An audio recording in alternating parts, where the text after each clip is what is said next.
And how safe are taxis? Exactly. They fill 15 or 1900 into a taxi. They cause 90 or 80% of the accidents that kill everybody. But I'm just amazed that she's so confidently said, listen to this, not even family members citing safety concerns for passengers and private car owners who do not have permits to transport passengers. They are not allowed. It's our business. They are infringing.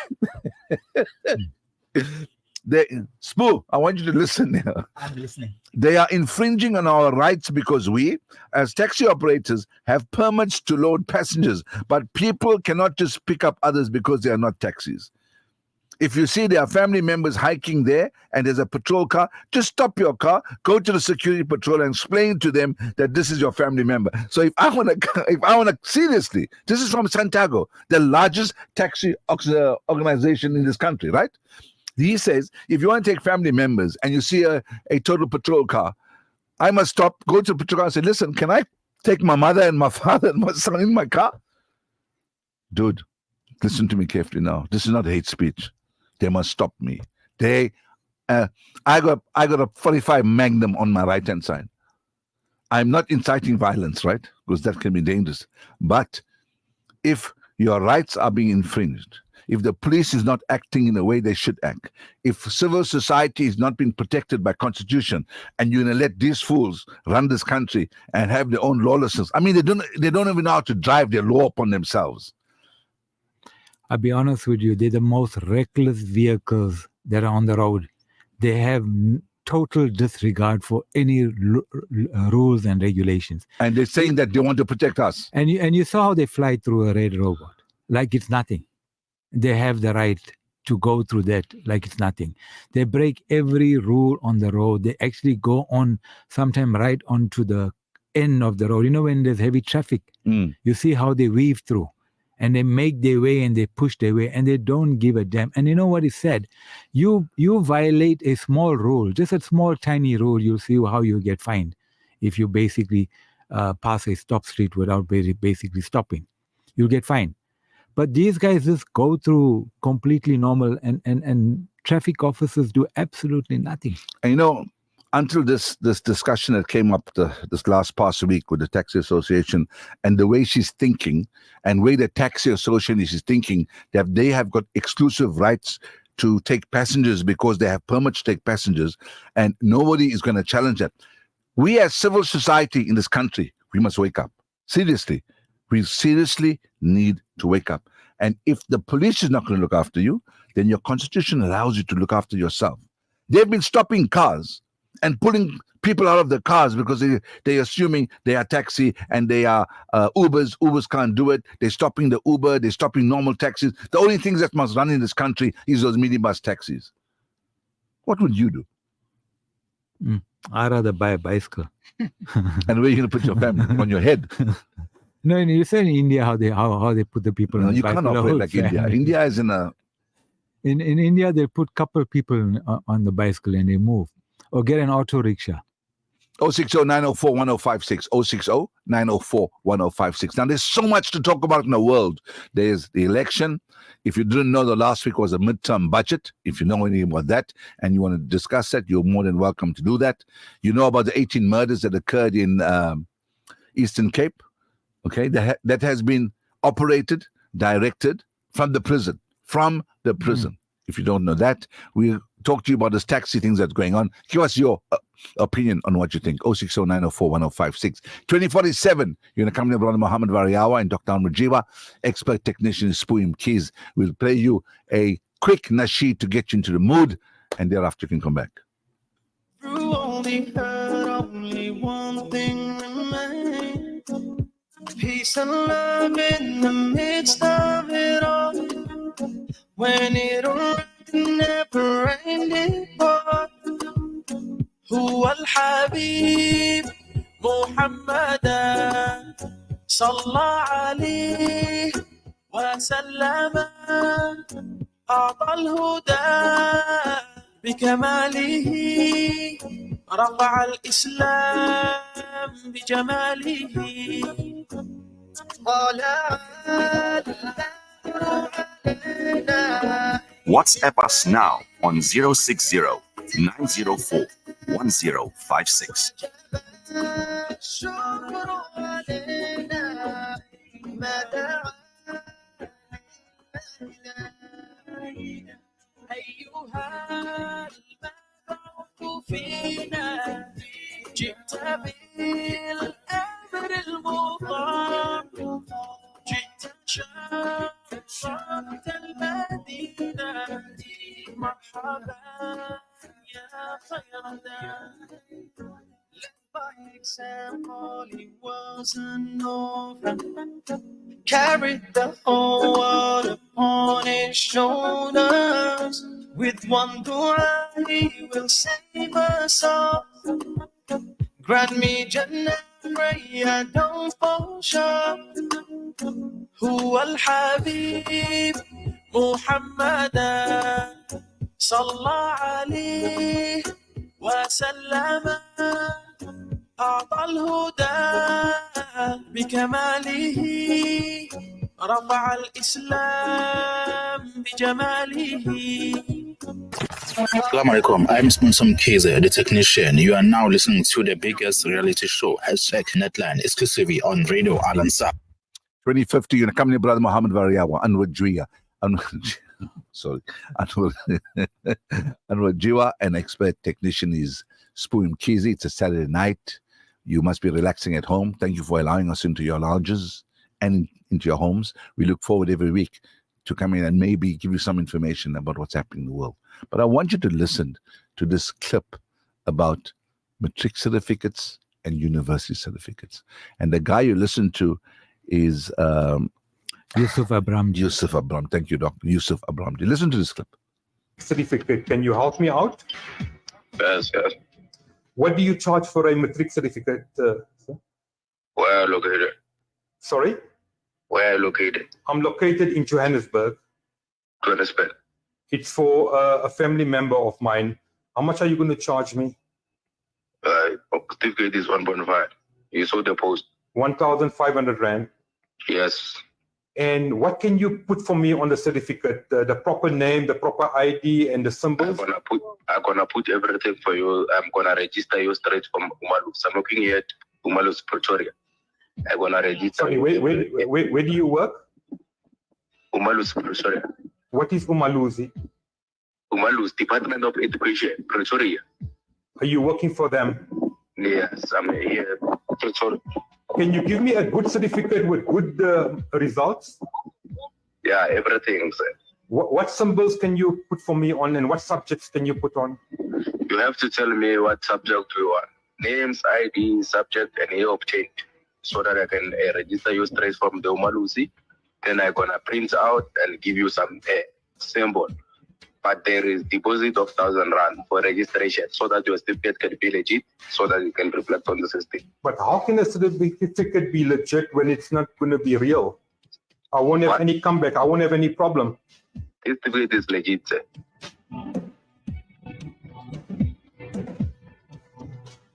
This certificate is being advertised for 2,000 Rand. Let's see what the seller has to say. Your advertisement on Facebook for the matric certificate, what do you charge? I charge 1.5. 1,500 Rand. Yes, sir. Okay.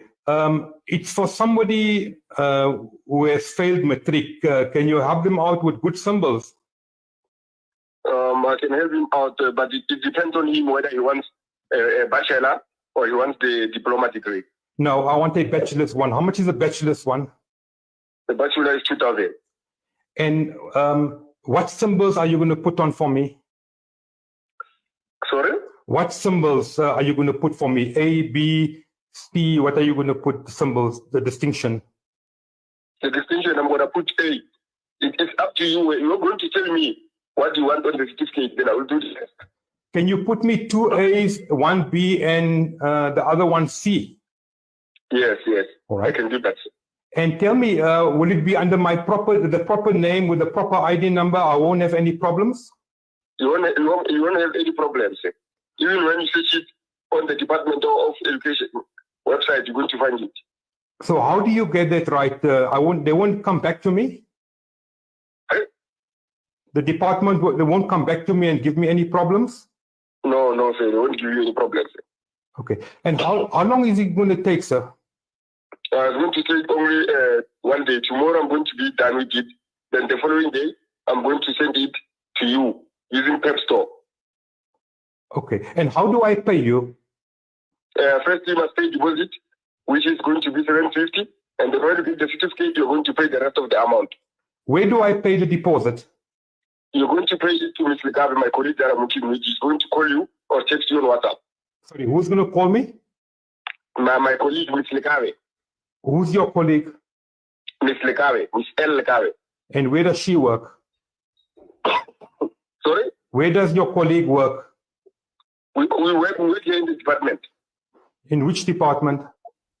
I'm working in Pretoria, offices there by the Department of Education. Which Department of Education are you working at? Sorry? Which Department of Education are you working at? I'm working at the Department of Education. Don't you know the Department of Education in Pretoria? No, where are they? You know the Merino buildings? Sorry? You know the Merino buildings? Merino building, yes? Yes. So must I come there to the department? If you come to the department, it will be suspicious that I'm helping people with certificate, you understand? So it's better we meet after I'm done with the certificate, then I give you hand to hand, then you pay the rest of the amount. So how many certificates have you sold the last few months, if you can share with me? I think maybe 20 certificates. That you've sold the last few months? Few months or few weeks. Few weeks or few months, yes? Or few weeks. Yesterday, I did 3 certificates. And the people paid for it? They paid for it. I can even show you the proof of payment. My name is Yusuf Abramji. I'm from the television program Crime Watch. We've recorded you and we're going to expose you for selling fake matric certificates. What do you have to say, sir? You're going to expose me? Correct. Okay. You are breaking the law. What do you have to say about that? You are selling fake matric certificates. What do you say to that? Well, there we go. Welcome back. It's 2057. Can you believe this? Now, for 1,500 rand, why did I go and study? Where were these guys when I was at university? For 1,500 spoo from Umalusi, which means that he's with the Department of Education and he'll register you. Before Yusuf Amaranji got hold of him, we could have called him and got a degree in what we can do? A degree in science or something, and he'll put the symbols for you. So if you want 4 A's or 6 A's, he'll do it. It'll be registered on the system, and no one will find out. You know what I found out? What I find to be strange? It is advertised on Facebook. It's advertised on Facebook, and this country does nothing about it. Can you imagine? There must be thousands of people walking this country right now with fake certificates, and you won't know because it's registered already on the system. Yeah, it's coming right from the department. It's coming right from the department. So, Spoo, how much you paid your Spoo, let me give you a degree now. What you want? Give me 2.5 grand. Yeah. So then you won't have to work here with me. No, but MV, just a slight clarification. It's not a degree. It's giving you a metric certificate. No, and degrees and diplomas for 2,500 rand. Or degrees and diploma. Yes, a choice. From which university? Any university. Yeah, it's obviously will use actually UKZN because they've got they're on the system. So I'm now going to get a doctorate in psychology. I'll pay 2,500 rand for it. Done deal.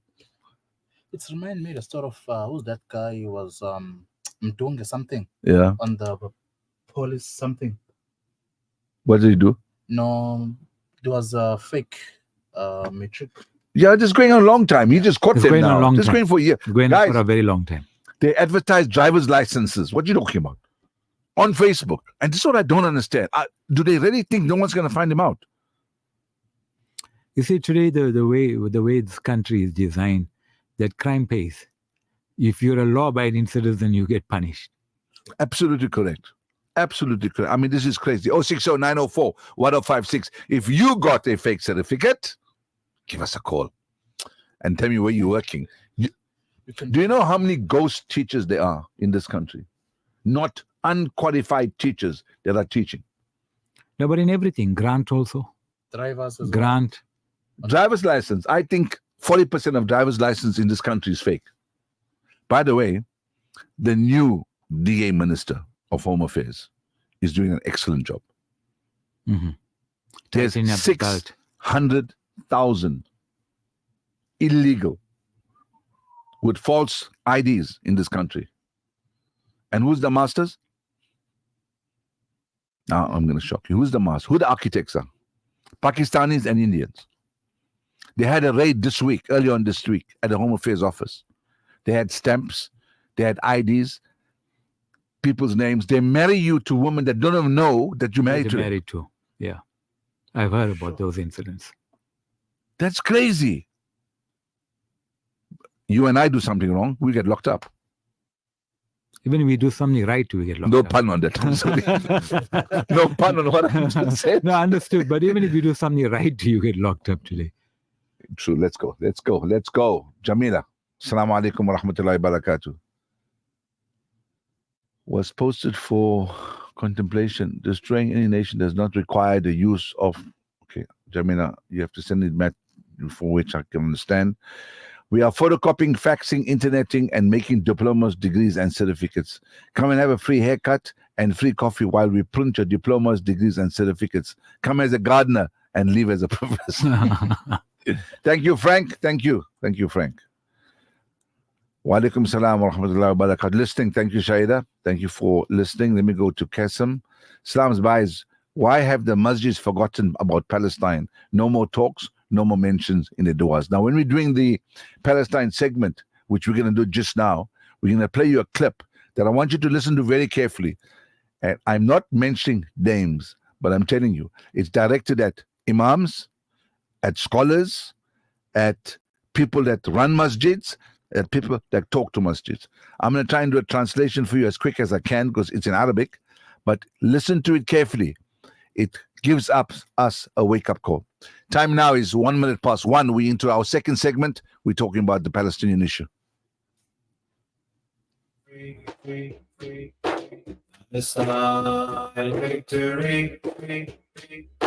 Gaza will be free. Oh, victory. Palestine will be free. Palestine victory. Gaza will be free. West Bank victory. Bombs rain from the sky, nowhere to sleep, nowhere to hide. Babies, women, children, distressed and cold. Smoke fills the dusty air, hard to breathe, move on from here. 75 years of days from young age to old. Blocking my food supply, no more water, no more light. Hospitals, no power, no supplies. Bodies piled up in the streets, nowhere to put but in the heat. Another genocide while spreading lies. Palestine will be free. Palestine victory. Gaza will be free. Victory. Let's all unite to join our hands. Palestine will be free. No matter what they do to you. Palestine victory. Allah's promise is always true. Gaza will be free. To Allah we belong.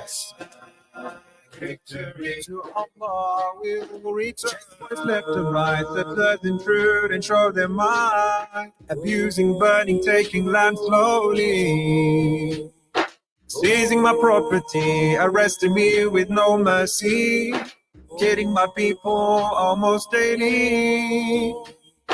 Genocide, colonized, occupied, apartheid. All in front of your eyes. Holy places violated, speakers of truth are isolated. God hears all the cries.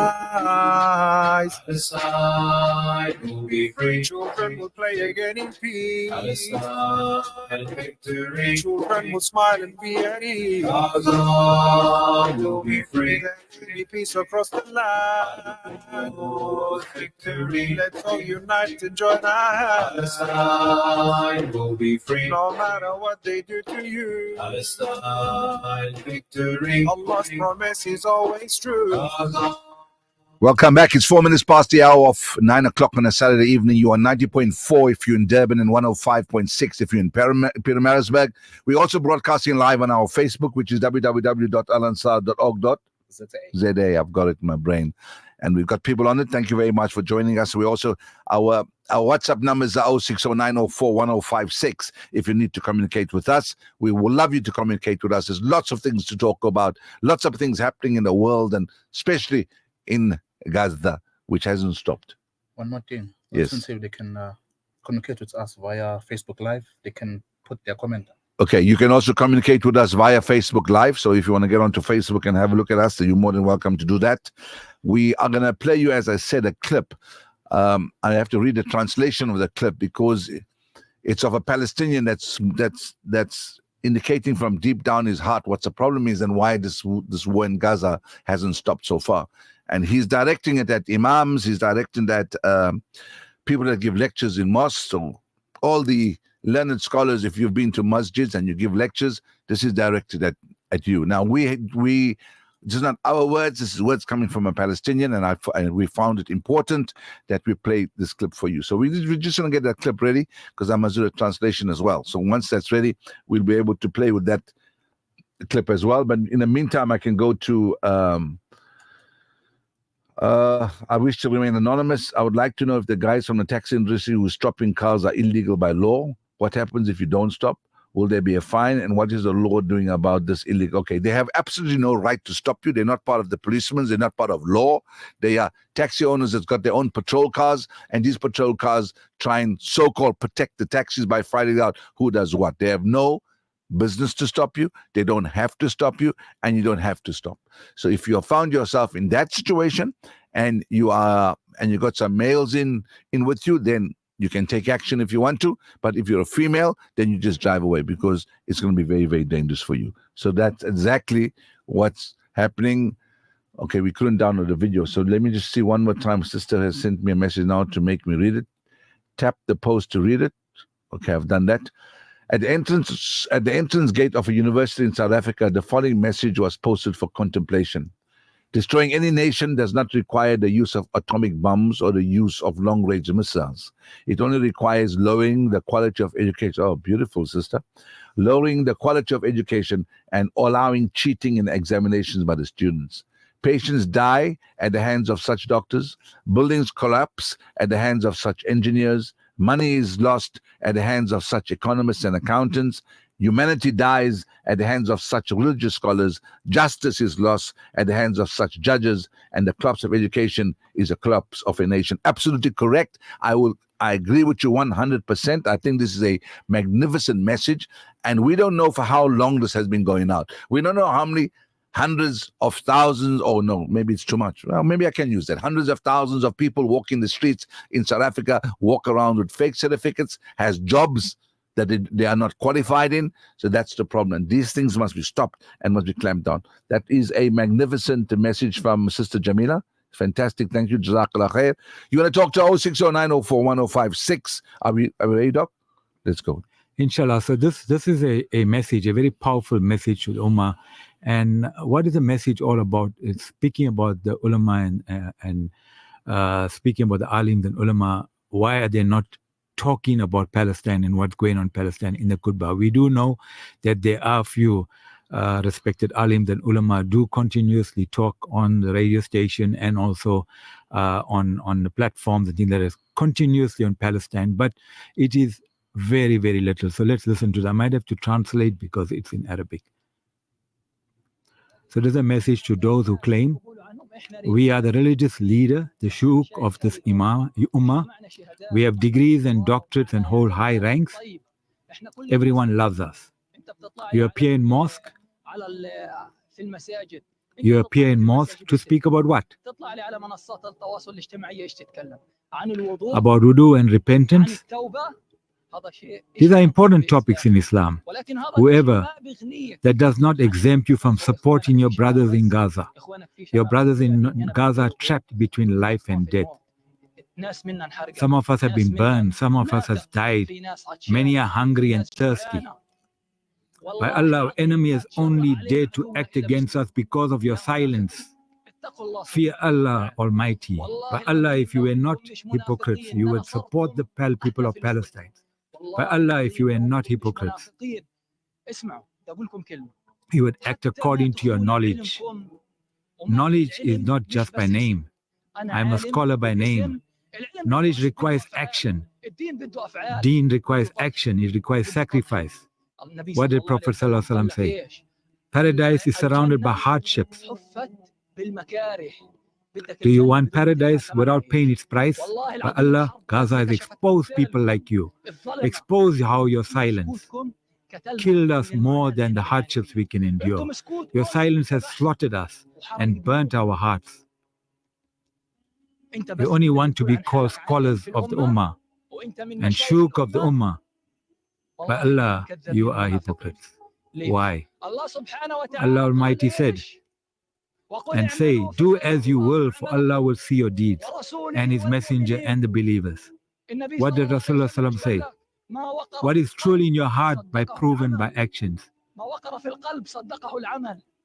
So when you say there is no God but Allah, you must act on it. When you say I'm a scholar, you must act according to your knowledge because you have carried a trust, but you betrayed it. What did Nabi Sallallahu Alaihi Wasallam say? The characteristics of hypocrites are three. I will mention one. When entrusted, they betray. You were entrusted with the deen and the ummah, with the ummah of the Muhammad Sallallahu Alaihi Wasallam.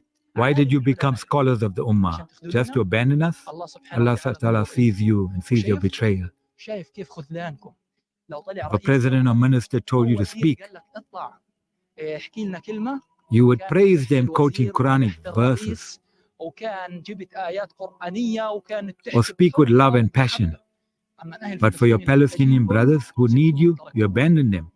Don't ask why we call you hypocrites. We don't want Islam by name only. Islam of La ilaha illallah Muhammad requires action. Don't recite the Quran to me without acting on it. Don't recite the Hadith to me and say Prophet ﷺ taught us the deen, and then we are following his teachings when you are not following the teachings. You have betrayed the Prophet ﷺ. By Allah, we need you in this world today. We needed you and asked you to stand with us, but you abandoned us. But on the day of judgment, you will need us. And you will say, intercede for us. I said, no, no, no. We will tell Allah, oh Allah, these people abandoned us. Oh Allah, these people learned the knowledge and hid it. They learned the knowledge and claimed they were people of Islam and faith.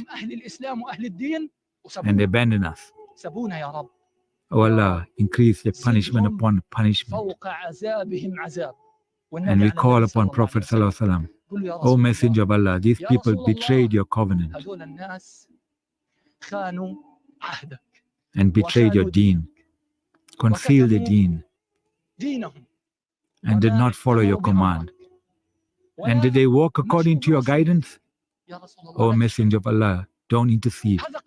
This is what we will say on the day of judgment. Allah, the fate of the whole ummah in one scale,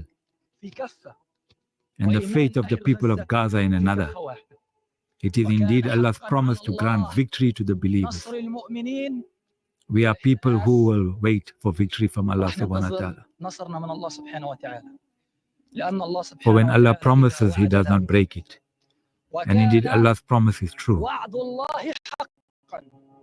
And Allah does not break His promise. Alaikum salam.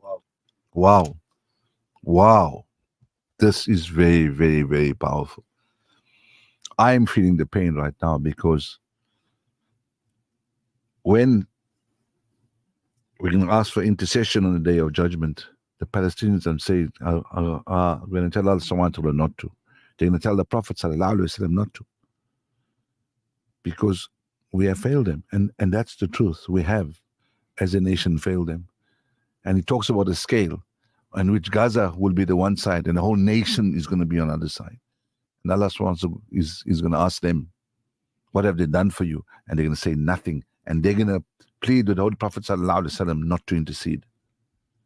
You know, Brother Mohammed, It's very scary. We have embarked on making a commitment that every Saturday or every time we do our show, which we did from last year. Yes, from the time October 7th started. Actually, may Allah accept. Actually, Amen. Now, my point is, why are the ulama not discussing this and educating the people and continuously making dua and having zikr and having programs, in the masjids, talking about it, talking about the pain, the suffering, giving the support. I mean, yes, alhamdulillah, we do have a handful that do talk about it continuously, religiously. They talk about it, and we must admit.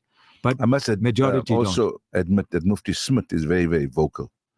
In fact, Mufti AK on his talks, a lot of his talks, lots of the times, he basically says it the way it is. He pulls no punches. He does that regularly. I've heard it many of the time in this program. So alhamdulillah, there are a few, and I think. But that few is not enough because that dua or prayer or whatever that Palestinian has said is true. That's exactly what happens. There's certain masjids, like the brother told us earlier on, they're simply forgotten about Palestine. Whilst I understand that you can't talk every single Friday, but you can keep at least 10 minutes on every single Friday to remind the people of the Palestinian issues, because it happens every day. Every day there's a separate issue happening in Palestine. There's no ceasefire. They're bombing every day. There's people being killed every day. There's families being lost every day. So it happens every day. So on a Friday, you can at least keep aside 10 to 15 minutes to remind the people in your Jama'ah what is happening what's happening in Palestine, in Gaza, in Lebanon, in Yemen, in Syria. I don't know if you remember in the last souk, around midnight, they had this throughout the world where they connected with people, created groups, and at midnight they were screaming "Free Palestine." We also did that in the souk. In the souk last year. Now, my question is, in the masjids, I mean, we can have Qurans reading, we can have zikr programs, we can have powerful duas, people can meet, we can have discussions, but it's silent. And you're not only talking about South Africa, we're not talking about South African ulama, we're talking about throughout the world. Am I right? But you remember that I told you on a number of occasions, it's the people of the other faiths that's doing far more than what we're doing. All over the world. Have a look, every single country in the world, whether you're going to Great Britain, whether you're going to the United States, whether you're going to Germany, whether you're going to France, whether you go anywhere, they're actively involved.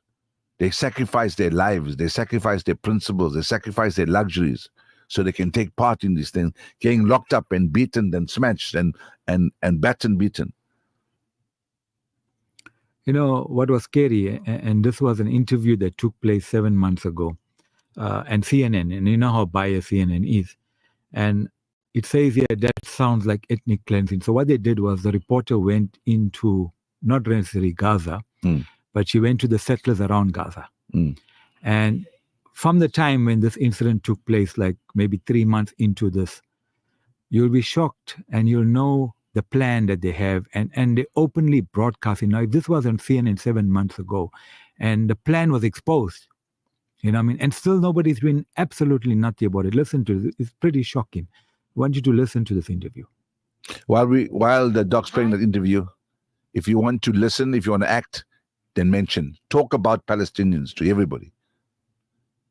Hills of the occupied West Bank, a flag flies in the face of a Palestinian village. God is king, it says. 2 young settlers guard this illegal outpost. Construction hasn't even begun, but we are not welcome. So they're asking us to leave. They don't want to talk to us. They said they've been here for about 9 months. Dotted across the landscape, more signs of the fight to assert Israeli control over Palestinian land. The Arabic names on signposts crudely erased. Under international law, the Beit Hogla settlement is illegal. But last February, the Israeli government officially recognized it along with 8 others, a move the U.S. strongly opposed. We're here because God promised us this land, Azrael Picard tells us.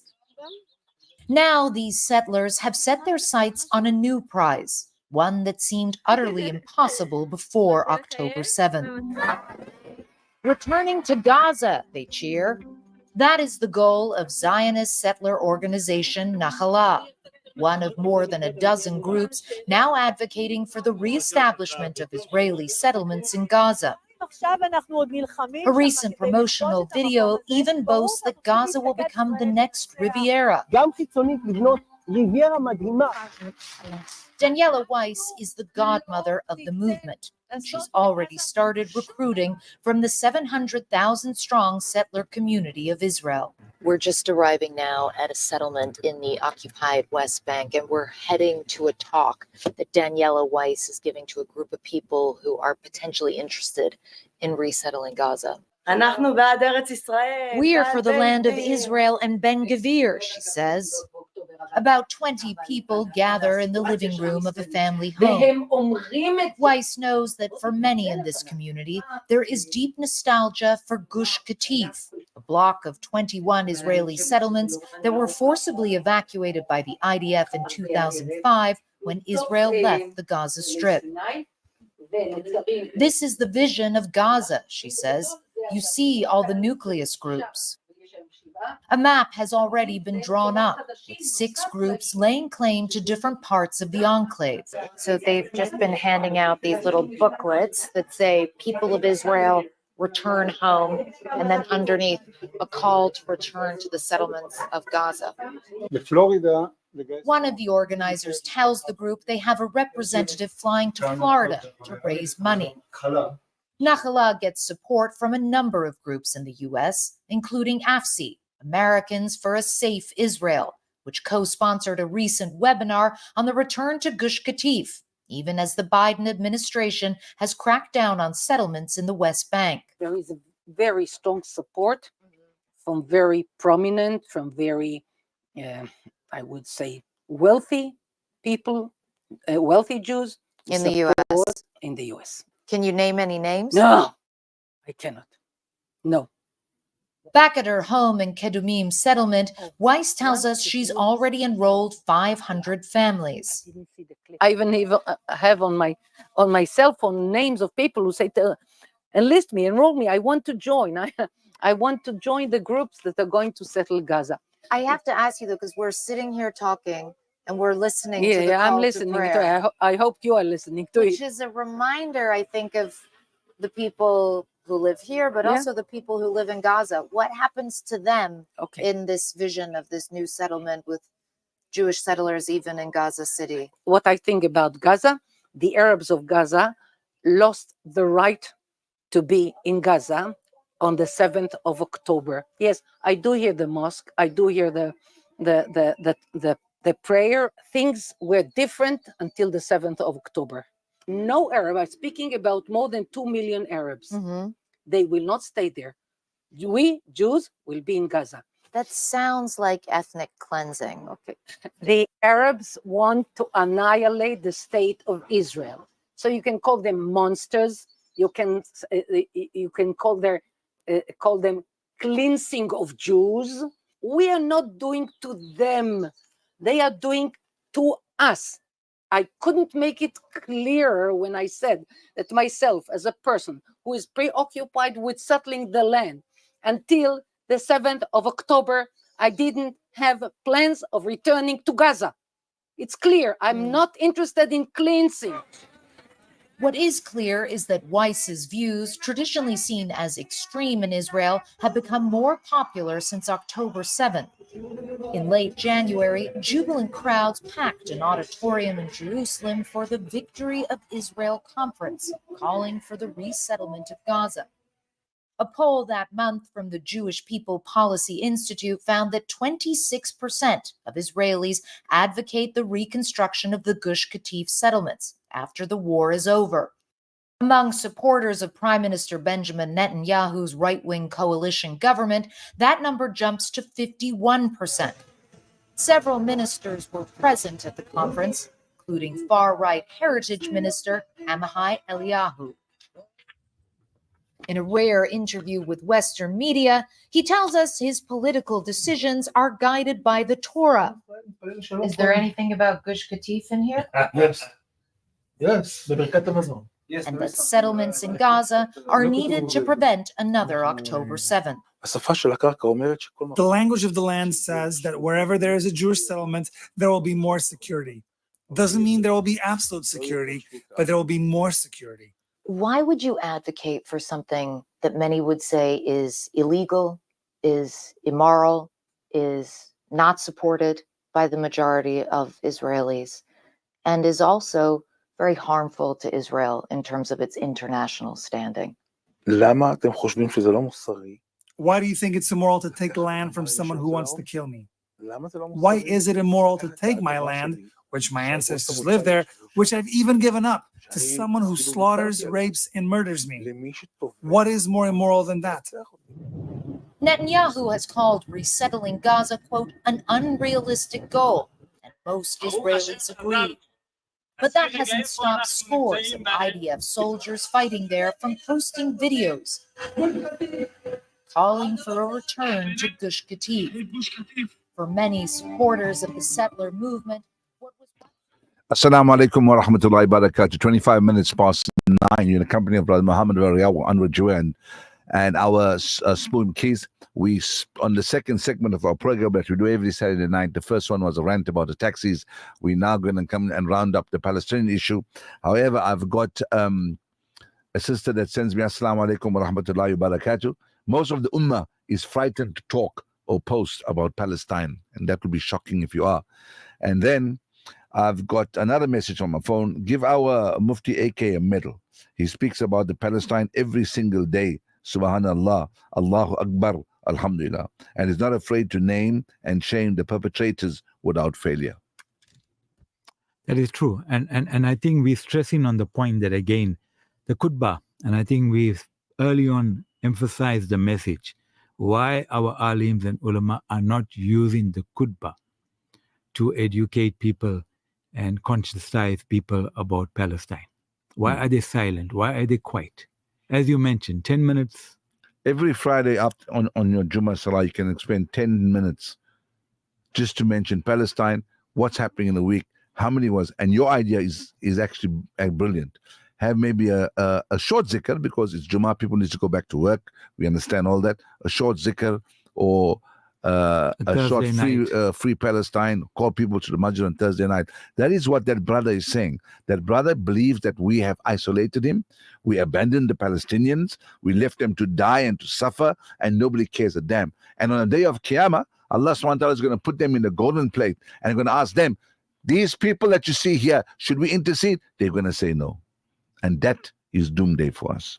So we must first of all ask for forgiveness and make amends to see how from now onwards, even talk about it. If you can't do any action, if you can't have pain in your heart, then talk about it. I mean, you listen to that CNN clip. That CNN documentary happened 7 months ago. And here they're exposing the plan. And these people are talking about it openly. Everything that they're accusing of the Palestinians of being monsters, raping people, killing people. I mean, they are doing it every day from morning till night. Like there's no tomorrow. I mean, I cannot understand how somebody who say that they believe in God can actually commit such crimes and murder. What a 5-month-old child did to them. This recently, they bombed this one place, I think 25 families. The people who rush to help them, in that carnage, another 2 bombs came after that. I mean, they're telling you openly, we getting rid of every single one of them because we are taking over Gaza. We already got plans, we got families, we already got a map. We've already separated and divided which group is going to be in this place and that place, and it's going to be the Riviera of the Middle East because it's along the sea. Well, I think they can hold. But let me tell you something else. It's no more genocide It's no more ethnic cleansing now. Now it's a Holocaust. Yeah. With the amount of people that's doing what they're doing. And we still sit back in the comforts of a home and do nothing. That's the sad part. You know, I want And to I think play. there's prices to be paid for that. You know, I want to play this clip. It's pretty long, but again, South Africa was in the news during the week. Oh, yes, you're talking about ICJ. Yes. And this is a representation. And, you know, it was so beautifully panned out and explained in detail with figures, with numbers, with documents, with pictures, with videos. Brilliant. And guess what?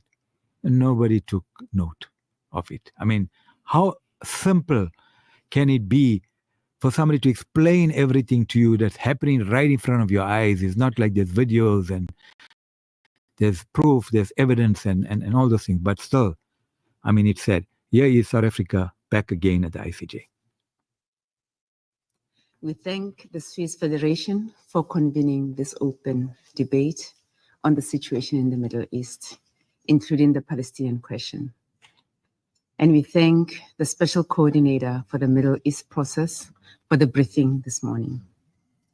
South Africa aligns itself with the statement delivered by the Republic of Uganda on behalf of the non-aligned movement. And we also align ourselves with the statement on behalf of the core group of the shared commitments in support of the United Nations Relief and Works Agency for Palestine refugees in the Near East, UNRWA.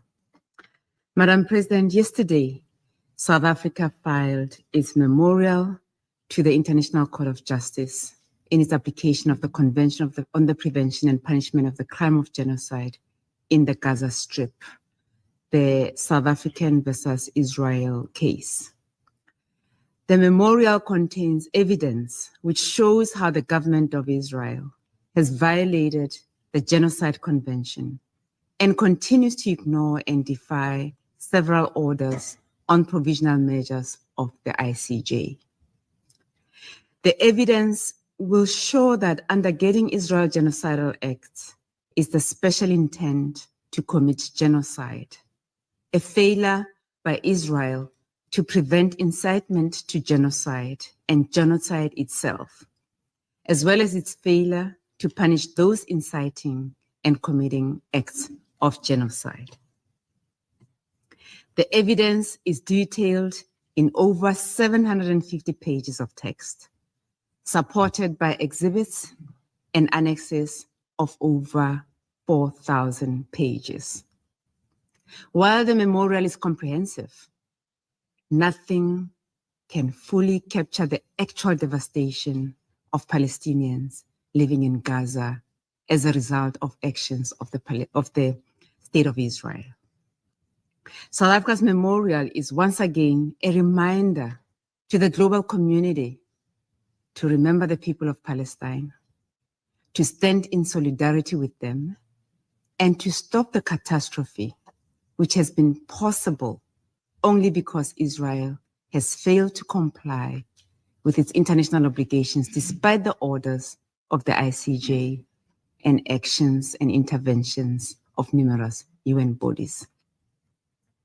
President, last week, we commemorated the signing of the Charter of the United Nations 79 years ago.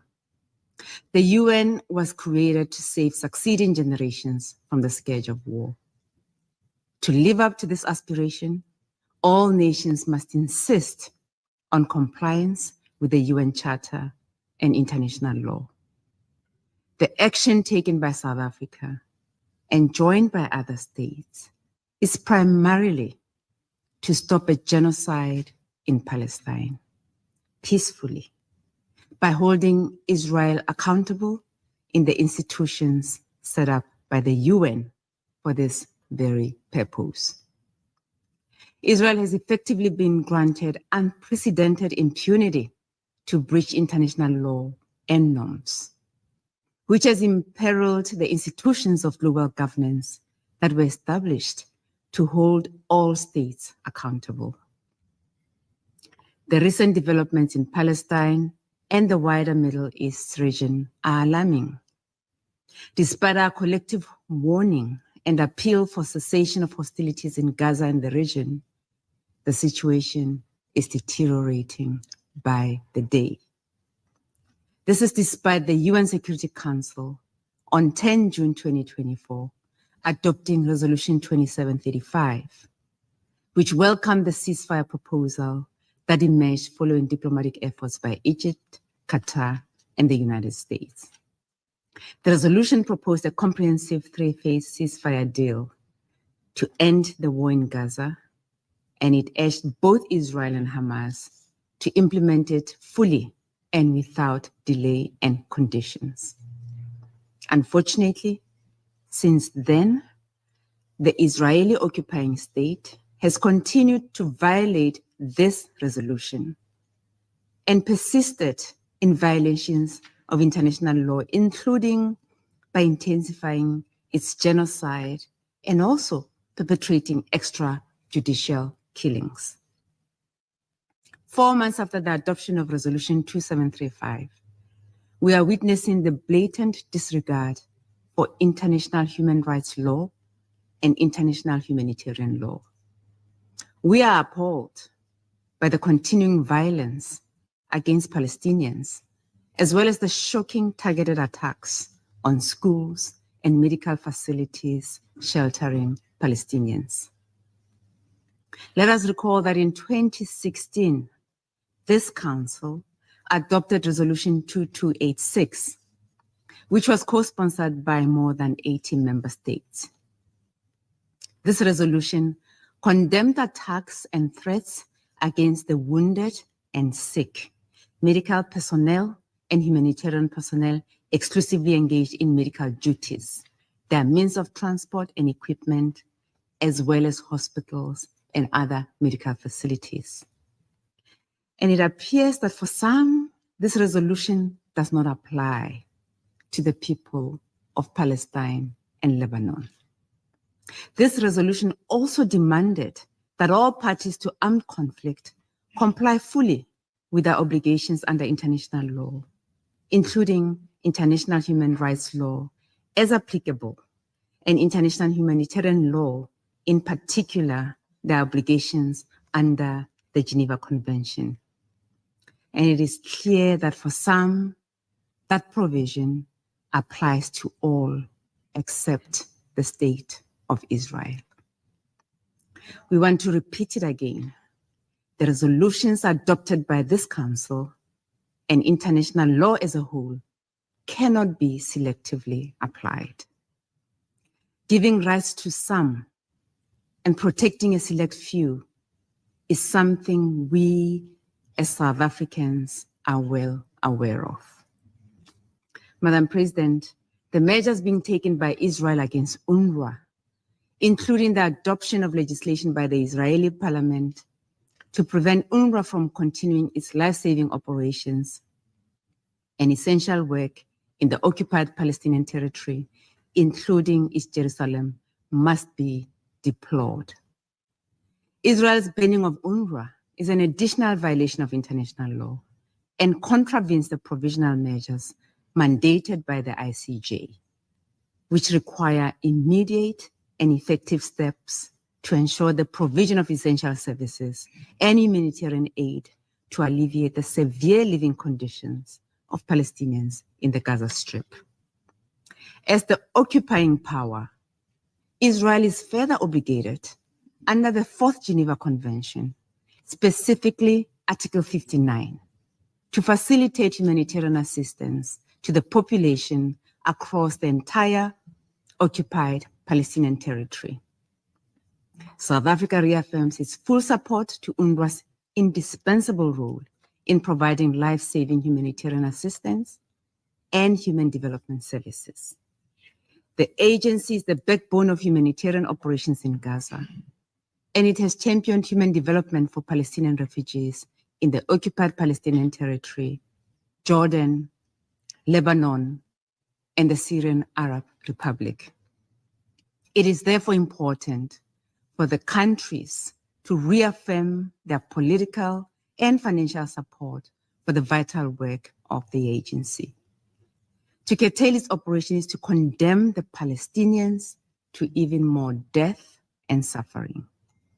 Operationally, the entire humanitarian response in Gaza, which rests on UNRWA's infrastructure, will disintegrate. And again, we want to be clear, UNRWA is a UN agency. It is our agency. It represents the UN. If the international community accepts that the ban of a UN agency, this will set a terrible precedent, leading to similar fate for other similar agencies elsewhere in the world. This will spur disaster for the multilateral system of goodwill and all the millions whose safety and well-being are dependent on such agencies. We reiterate our call to the international community to maintain their solidarity with UNRWA and provide the necessary financial and political support to the agency. Such solidarity is reflected in the Statement of Shared Commitments on UNRWA, an initiative spearheaded by Kuwait, Jordan, and Slovenia, and signed by 123 member states, including South Africa. President, the situation in Gaza has now extended to Lebanon and beyond. The brewing tensions between Israel and Iran is of great concern. All sides must exercise restraint and work towards peace because the region is now on the verge of an all-out catastrophic regional conflict. South Africa has continually stressed that irrespective of whether states believe that their use of force is lawful, it is never wise to resort to war, as inevitably it is ordinary people who suffer the most as a consequence of war. I thank you. Je remercie. I thank the representative. 20 minutes to the hour of 10 o'clock, 21:40. Your dial must be on 90.4 if you're in Durban, 105.6 in Pietermaritzburg. We have a voice note to play, but we'll just play a short and a sheet first and come back. We play with the voice note. And then we're moving on to Muslim marriages being recognized. Muslim marriages being recognized by the Department of Home Affairs. That has been happened recently. If you're up to date and you know what's happening, we have now got Muslim marriages being recognized. We'll just give you some idea of what it's all about. And our last segment will be like we always do, Jinn and Jadoo. Radio Al-Ansar, Durban, 90.4 FM, Pietermaritzburg, 105.6 FM.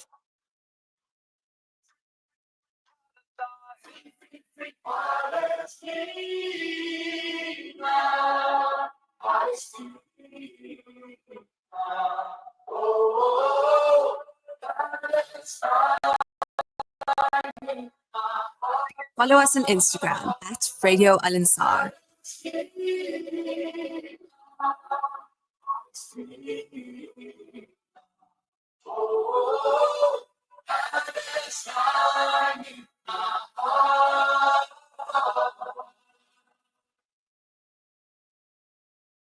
Stand up tall, this is a wake-up call.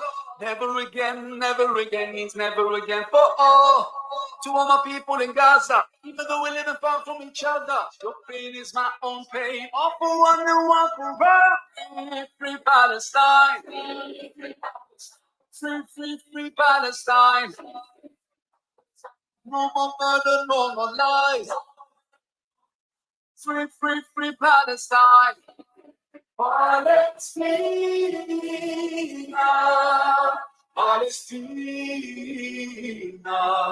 oh, Palestine in my heart.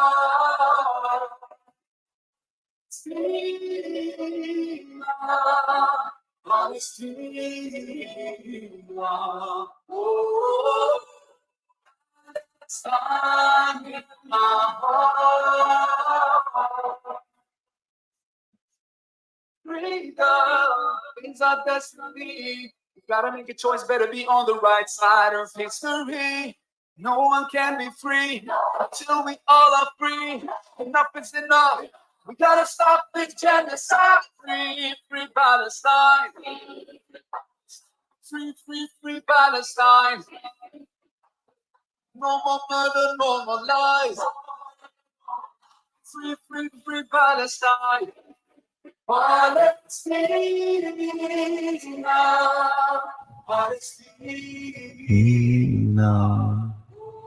Free Palestine. Every time you're at home, and maybe your family and yourselves are raising your hands in making dua for the Palestinians and the Lebanese and the Iranians and the Yemenis, then maybe just after that, to get the body functioning, you must just have a small nasheed verse of free Palestine. Just say it a number of times, and you get it back into your body, and you know how you feel about what's happening. It is now 15 minutes to the hour of, no, it's not 15, 17 minutes to the hour of 10 o'clock. We move to our third segment, and that's based on Islamic marriages and the recognition of Islamic marriages, inshallah. What's it, Doc? Before you go there, maybe... Oh, I forgot. Note. Yes, that's right. Right. Before we go to the next voice note. Assalamu alaikum wa rahmatullahi wa barakatuh. Mahomed Bhai and Dr. Jeewa, Faiz Idris here. You're talking about Mufti AK. You know, every single day I communicate with him, voicemail, or I send him a message or whatever it is. And alhamdulillah, you know, from the hundreds and hundreds of ulama that I know, Mufti AK always responds to me. Subhanallah. Even if he says Assalamu alaikum, and if I make a joke with him or whatever it is, you know, he'll laugh. And if I make a suggestion, he'll tell me, I disagree, this is it, that is it. But he'll always answer. And look at the amount of work that he does. You know, at his age, hey, he's in Zululand, he's in this side, that side. Hey, Mohammed Bhai, you one way, UAE one way. Dr. Jeewa too, he went through a hell of a scene recently. Those people from Canada were trying to take advantage of him. Hey, I was talking to that Jeewa, that lady is a Jeewa now. I was talking to that Nadim's father-in-law today about Dr. Anwar. We were laughing. We were calling you all Bud Spencer and Terence Hill. Mohammed Variawa is the Bud Spencer, and Dr. Jeewa is Terence Hill, because he's the quiet, timid, always, you know. My word. Hey, what a beautiful, moderate, character. You can hear it in his voice. Oh, my word. Mohammed, you, I can see you. You don't take no bullshit. Like last week you said, if I could join Hamas, I'll join it. Alhamdulillah, me too. I was talking to Mufti AK about that new missile with North Korea. If we can send one of that from Yemen into Israel, then the world will talk. But America and all are thinking twice now about Russia. Wasting their money now in Ukraine. They should stop what's happening in Israel before they even talk about it. But alhamdulillah, about Mufti AK, what a ulama. And I've been in the Jamaat for 8 years, so I know. I met with a lot of ulama. They are so wonderful, but Mufti AK is one in a million. Allah protect him. Ameen. Ameen. Bud Spencer. You remember the movie? I love those movies. And you remember they only used to eat beans from the frying pan. Yeah. But it's true, because if you put the two, in front of us, it's very similar. Who? One big and one thin. One massive and big and one thin. Guys, if I'm big and if I'm muscular and I've got muscles, what's the problem with that? Bud Spencer was fat. That's the difference. Mm-hmm. Okay. Anyway. We'll give you the benefit. No, but again... Send our salams to Mufti AK, please, my brother, since you talk to him every day.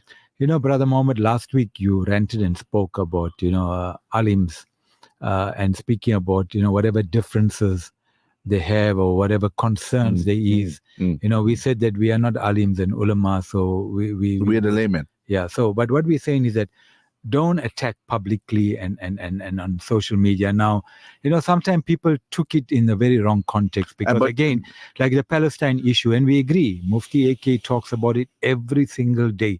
And as you mentioned, Mufti Smith also, and maybe one or two. I think even Salam Media also has a lot of shows and programs on the Palestinian issues, on a regular basis. But our point is that alims and ulama are our leaders, and we look upon them to guide us, And I think they need to be a little bit more proactive. We're not saying it in any bad way. What we're saying is that at least we need to do things the way it is. We not need to be scared. And that is something that I also find it very difficult. If there's a topic that's, I would say, considered to be controversial, but might be affecting the ulama. Like I'll give you an example. I don't know if you remember a couple of days ago, you sent me a frightening, surprising, horrific video clip. About the one that took part in, that happened in Makkah. In the Haram. In the Haram. Yeah, no, absolutely. Now, if we are not talking about the LGBTQ and the effect it's having, where in the world did anyone would think that you are going as a family member with your kids and they are sitting in the called eating places, and you get an Arab man approaching you. And this was in the Holy Mosque. Yeah. This was inside the Holy Masjid. This was in the Haram. That was in the Haram.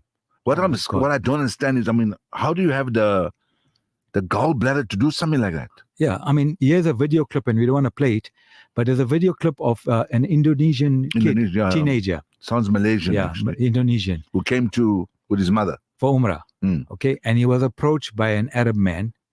I don't know if it was Arab. No, he actually showed the back of the picture of the person as he was This walking. was Arab? Yeah, with the Arab outfit and everything. And you can hear the accent also at the same time. You could hear the accent. And here is this individual in the Haram is asking this young boy, where you came, where you are you going to your room? So the boy asking, what do you mean by you going to the room? If I'm going to my room, what do you want? And he was trying indirect ways to try and ask the kid. Make a suggestion. Yeah, make a suggestion. And the boy was straight. He told him straight, what you coming out with your flowery talks? I'm not interested in all these things. Why don't you say it the way it is? And I'm telling you, I'm not interested. Please go. And he greeted him properly. And he greeted him, and he even told him, you know what, I make dua for you. But that's scary. If that can happen there.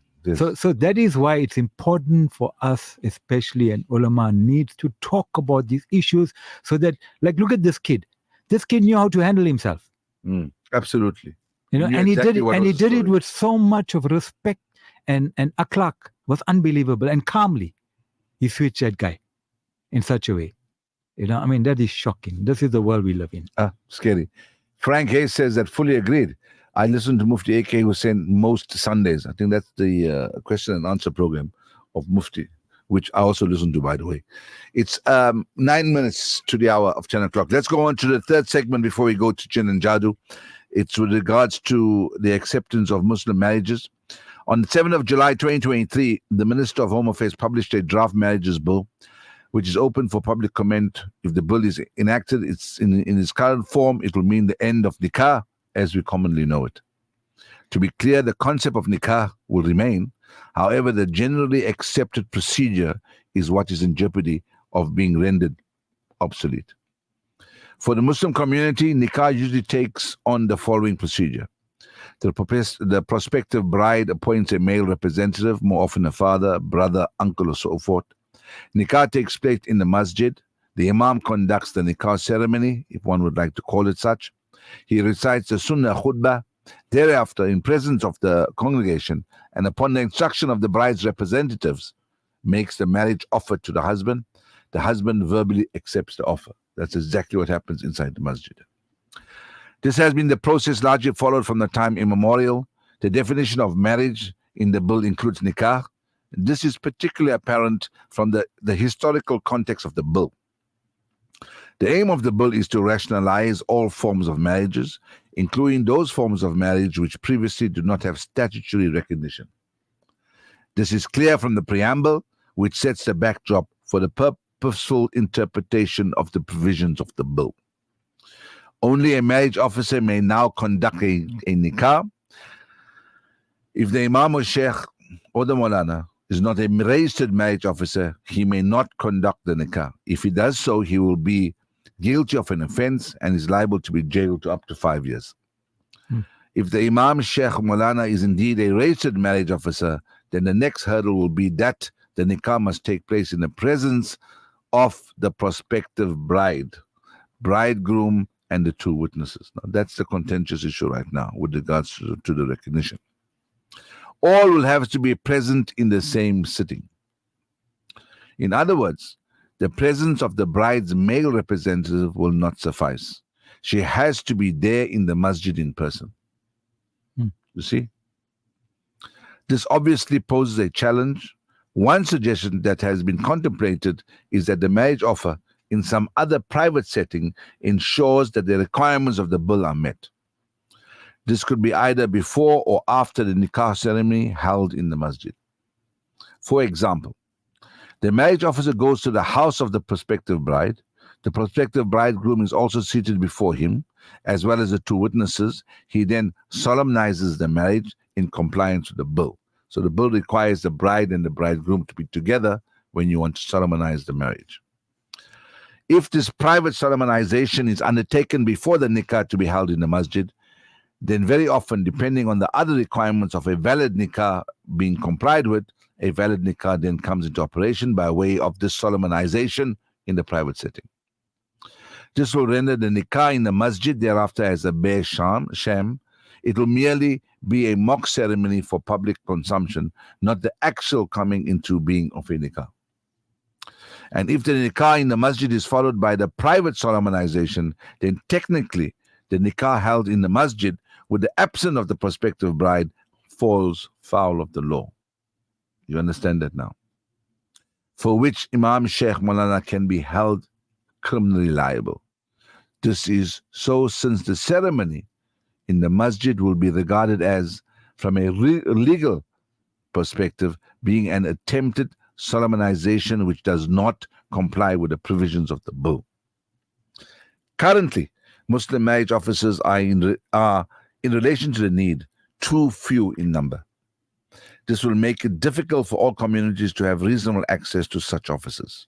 Furthermore, given these provisions and current trend in some quarters towards modernization, inverted commas, and the reformation of the Sharia, many modern-minded Muslims will gravitate towards totally doing away with the Sunnah procedure of having the nikah. I hope that doesn't ever happen, actually. So we got also a note from the United Ulama Council of South Africa. The Department of Home Affairs has officially announced the issuance of the first South African marriage certificates, recognizing the type of marriage as a Muslim marriage, have issued a total of 33 such certificates to date. The department further asserts that Muslim marriage is now recognized. The issuance of these marriage certificates serves to enhance the dignity of Muslim individuals. This initiative constitutes an expression of nation building and celebrates South Africa's unity in diversity. In light of this announcement, the United Ulama Council of South Africa has engaged its legal counsel and hereby communicates the following to the Muslim community. So this is the message from the United Ulama Council. Notwithstanding the claims by the Department of Home Affairs, Muslim marriages continue to lack formal legal recognition for all purposes. The issuance of these certificates serves primarily to assist the department in updating its marriage database. For the department to genuinely enhance the dignity of Muslim individuals, it is imperative that it proposes an accreditation that recognizes Muslim marriages in accordance with Sharia law. We advise members of the Muslim community against registering their marriages with the Department of Home Affairs and encourage them to voice their objections to the issuance of these certificates, which may be deemed both misleading and deceptive. This has been released by Yusuf Patel Maulana of the United Ulama Council of South Africa. So that's the situation right now. So what they're recognizing as the Department of Home Affairs runs against the nikah Sharia laws that's required right now. So our people that's listening tonight must now voice their opinion. And this is what I'm saying. You cannot sit quiet and expect other people to do the work for you. You need to stand up, be heard, and make a noise. So let's unpack it for the people, and we would like input also. So we got some 060-904-1056. 060-904-1056 is important if you're listening, and I'm sure you'll have lots to say. And also what will be nice to have is your voice notes also. It creates a better... Dr. Jeewa likes to hear your voice notes. He likes to hear your voices. Inshallah. So this was recently interview just a couple hours ago on a national news station. Let's listen to this. First South African marriage certificates recognizing Muslim marriages. Last week, Home Affairs issued the first batch of 33 marriage certificates under the amended Divorce Amendment Act. The formal recognition of Muslim marriages will, among others, safeguard the interests of Muslim women and children if such marriages are dissolved. I'm joined now by Advocate Yusuf Khan Dalwai, head of Al Jannah's legal team. Advocate, a very good afternoon to you. Thanks very much for your time. Is it only or mainly the interests of Muslim women and children when it comes to dissolution of these marriages that has been the problem?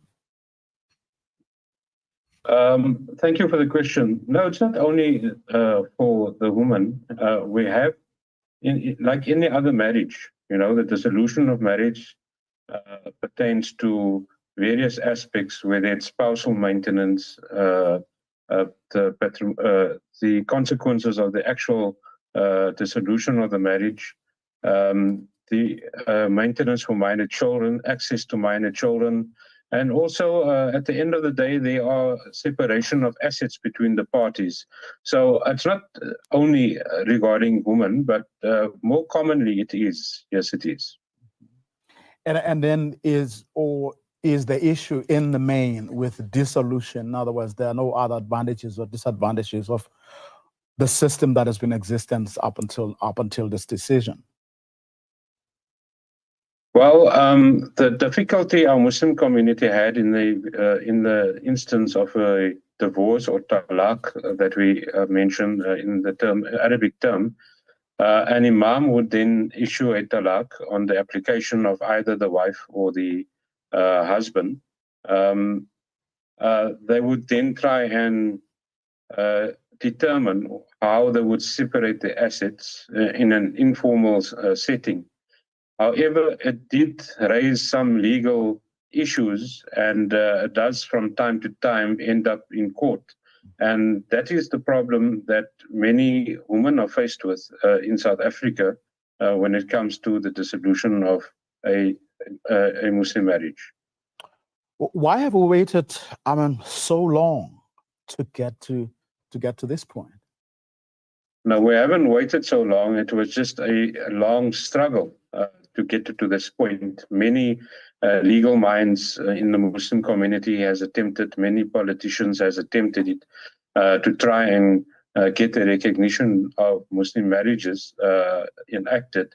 However, it's still work in progress, and an act is yet to be finalized and adopted in Parliament. The Department of Home Affairs has submitted an omnibus marriage that would protect all marriages and all relationships in South Africa, which would include the Muslim marriages. That is still work in progress. However, in respect of where we're at the moment, we need to differentiate between the recognition of Muslim marriages and the registration of Muslim marriages. So we're at that point where the Department of Home Affairs has now, obviously, as you're aware, granted a category for Muslim marriages to be registered on the national database. So this has taken some time. Al Jamaah was very instrumental in respect of that, trying to lobby and trying to negotiate and strategize with the former minister, Dr. Motsoaledi. And a lot of work has been done. And prior to the new minister coming, being announced after the elections recently, there was already work in progress, and it was indeed finalized last year. However, there were some glitches with regard to the IT portal at the Department of Home Affairs, and it took a few months for the Department of Home Affairs to remedy. And it was just coincidental that the SG of Al Jamaah, his daughter got married, and he encouraged her to go and register the Muslim marriages and her Muslim marriage, and she was successful And upon the success of that and the issuing of the marriage certificate, we then made the announcement that the marriage certificate that's being issued by the Department of Home Affairs does it indeed cite the word Muslim marriage, and that was a great success. Tell us about the difference between recognition and registration. So Al Jamaa focused on the registration, and the registration basically is that if you've conducted an Islamic marriage, a nikah ceremony with an imam or sheikh, your local imam or sheikh, a nikah certificate will then be issued. You are then able to take that nikah certificate to the Department of Home Affairs, make an application for a marriage certificate. And all you need to do is complete the form and bring along any two witnesses to sign to confirm that they are aware of your marriage or they witnessed the marriage, and pay a small fee, and the department will then issue you with a marriage certificate. The recognition, however, that comes into play insofar as the legislation is concerned. So that is work in progress, like I've mentioned. And there has been a draft bill called the Omnibus Bill that recognizes all types of relationships and marriages in South Africa, and that is yet to be adopted in Parliament. What's a process people would have to follow if they want to be issued a certificate under the amended Divorce Amendment Act? Under the Divorce Amendment Act, you mean if they want a divorce certificate? No, if they wanted their marriage sort of recognized under the amended act. Okay, so if they want the marriage to be recognized, all they need is a nikah certificate. Like I've said earlier on, they need a nikah certificate, and they need to approach their Home Affairs, make an application for a certificate, a marriage certificate, issued by the Department of Home Affairs. Oh, okay. And it's not a long and arduous process. No, it's a very swift process and a very easy process for anyone to go. The advantage of it is obviously if they are newlyweds, they can immediately after the nikah ceremony go and apply for this marriage certificate. Alternatively, even if you were married for a number of years, as long as you have proof that you are in a Muslim marriage by way of a nikah certificate, you may go and apply. And in the event that you have some issue regarding inheritance, you may also go and apply for a nikah or marriage certificate from the Department of Home Affairs.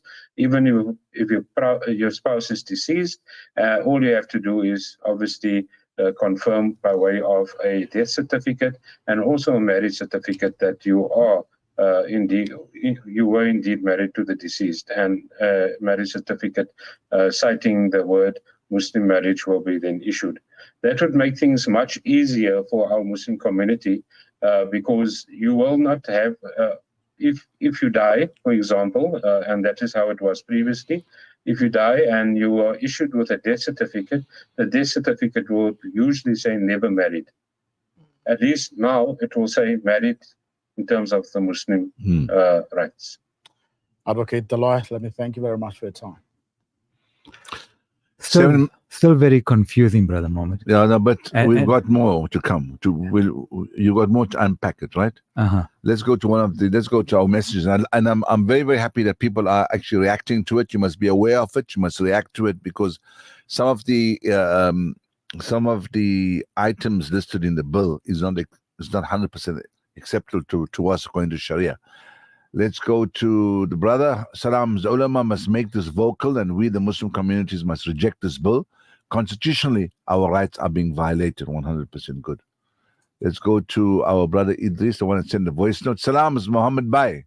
When I said bud, I meant you go into a challenge like a bull, not about size. Thank you, my bro.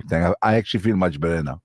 Doc will still joke his way out. Yeah, Doc is a simple look. He's very calm. Just for the benefit of the younger generation, they might not know what Bud Spencer and Terence Hill is all about. Actually, they wouldn't know because they don't know who's Bud Spencer and Terence Hill.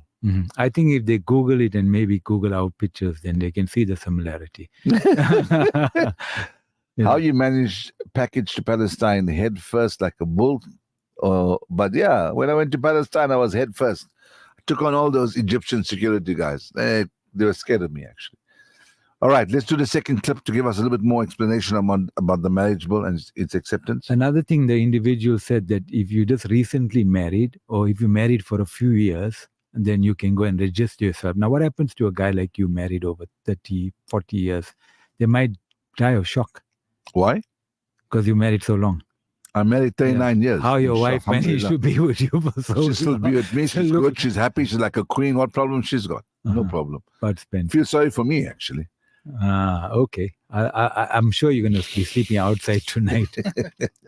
But again, this is still very complicated. And the reason why we're playing the next interview, because I think it needs to be unpacked. And I don't think that we have to all rush to the Department of Home Affairs and get registered. It's not true. So let's listen to another side of the story.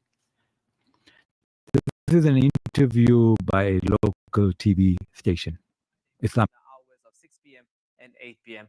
Now, the Department of Home Affairs has issued more than 30 Islamic marriage certificates, which it has touted as the acceptance of nikah as a type of marriage. Now, the department says that the certificates serve as recognition of Muslim marriages and to enhance the dignity of the Muslim community in South Africa. However, the United Ulama Council of South Africa has advised that Muslim marriages still continue to lack formal legal recognition, and as such, they have cautioned Muslim couples from registering their unions with the department. Now, to unpack this issue, I am joined now by WCSA or UXA's legal counsel, attorney Ismail Mahomed. Assalamu alaikum and welcome to INX Prime Live. The pleasure having you. I just wanted us to have this conversation, Mr. Mahomed. I think it's such an important one. Now, we know that Muslim marriages still remain outside formal legal recognition in South Africa. What then is this nikah certificate being touted by the Department of Home Affairs? Well, firstly, the department says that the issuance of this certificate recognizes Muslim marriages. And we say at UXA that that is not the case, that the certificate does not recognize Muslim marriages for all purposes in South Africa. And our reasoning is that the Constitutional Court said that no Muslim marriages are recognized under any of the marriage legislation currently available in South Africa. That is the Marriage Act, the Civil Union Act, and the Customary Marriages Act. Not a single one of those three acts recognize Muslim marriages. The Constitutional Court also said that government must remedy this issue of the non-recognition of Muslim marriages because it is unconstitutional not to recognize Muslim marriages. And government must remedy the situation. And the Constitutional Court said that the only way to remedy the situation is by enacting new legislation or to amend current legislation. Now, government hasn't yet enacted new legislation, neither has it amended current legislation in order to recognize Muslim marriages. Now, the issuance of this certificate does not recognize Muslim marriages. All that it does is it provides you with another certificate over and above the certificate that is issued to you by the Imam. It doesn't recognize the marriage. And the reason why UXA and its affiliate bodies, like the MJC here in Cape Town, is urging Muslims not to register this marriage is because the Minister of Home Affairs and the heads of its co-opting political parties are making people believe that by getting this Muslim marriage certificate from Home Affairs, therefore Muslim marriages are recognized. And that is not the case. So we cannot cooperate in this sham of the Department of Home Affairs. That's the reason why. Well, I'm glad that you shared that clarity, because it's something that confused a lot of Muslim couples out there. You know, but also just looking at this process, right? This process has been so long. The road to full recognition of Muslim marriages in South Africa has been actually very long and a winding one in that. What are the stumbling blocks to achieving this for Muslims in South Africa? Well, it depends whose version you are listening to and whose point of view you are taking. From UXA's side, there are no stumbling blocks. There's no reason why Muslim legislation recognizing Muslim marriages in the manner that Muslims want it cannot be enacted. Section 15(1) of the Constitution says that everyone has the right to freedom of religion. The Constitutional Court said the meaning of freedom of religion is that everyone has the freedom to practice their religion in a manner that they choose. So government cannot prescribe to Muslims how to marry, and government cannot prescribe to Muslims how to divorce. And that is one of the stumbling blocks. Government wants to tell Muslims that they cannot have this in their law and they cannot have that in the law. One of the other problem areas is that there's no unity among the Muslims. There are various strands pulling in very opposite directions regarding Muslim marriage legislation. The majority of the people, my subjective opinion, the majority of the people want Muslim marriage legislation. There are a small minority who says that if you have Muslim marriage legislation as part of South African law, then you are subjecting the Sharia to the Constitution and the law of South Africa. Now, in theory, that sounds pretty good argument, because we don't want the Sharia and the law to be, or rather the Sharia and the Quran to be subject to the law and the Constitution. However, at the moment, as we stand, without Muslim marriage legislation, the Sharia, or rather Muslim conduct is already subject to the Constitution. Anything that a Muslim does in South Africa is subject to the Constitution. And this is borne out by all the court decisions regarding Muslim marriages. I'm sure you are aware, there are many court decisions that has an effect on Muslim married life. The most important one and the biggest one is the Women's Legal Center case of 2018, 2020, and 2022. The 2018 was the High Court in Cape Town, 2020 was the Supreme Court of Appeal, and 2022 was the Constitutional Court. All the same judgment in the Women's Legal Center case. And that court made many orders that affect Muslims in their marriage and in their divorce. Now, if we had Muslim marriage legislation before that court judgment, that court would not have been able to order us how to marry and how to divorce.